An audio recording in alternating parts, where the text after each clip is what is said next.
ಹುಲಿಯ ನಾಲಿಗೆ ತುಂಬಾ ಒರತಾಗಿರುತ್ತದೆ. ಅದು ಒಂದು ಬಿಲ್ಡಿಂಗಿನ ಪೈಂಟನ್ನು ಕೂಡ ನೆಕ್ಕಿಬಿಡುತ್ತದೆ ಮತ್ತು ಯಾವುದೇ ಪ್ರಾಣಿಯ ಮೂಲೆಯಲ್ಲಿನ ಚರ್ಮವನ್ನೂ ಸಹ ಸುಲಿಯುತ್ತದೆ.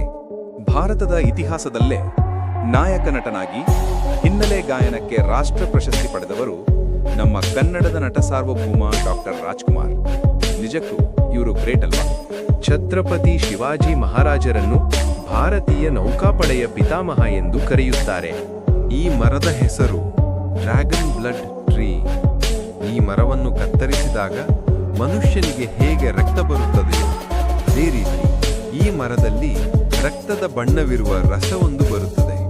ಯಾವ ಮಕ್ಕಳು ಸ್ಟ್ರಿಕ್ಟ್ ಪೇರೆಂಟ್ಸ್ನೊಂದಿಗೆ ಒತ್ತಡದ ವಾತಾವರಣದಲ್ಲಿ ಬೆಳೆಯುತ್ತಾರೋ ಅವರು ಹೆಚ್ಚು ಓವರ್ ಥಿಂಕಿಂಗ್ ಮಾಡುವ ಹವ್ಯಾಸವನ್ನು ಬೆಳೆಸಿಕೊಳ್ಳುತ್ತಾರೆ.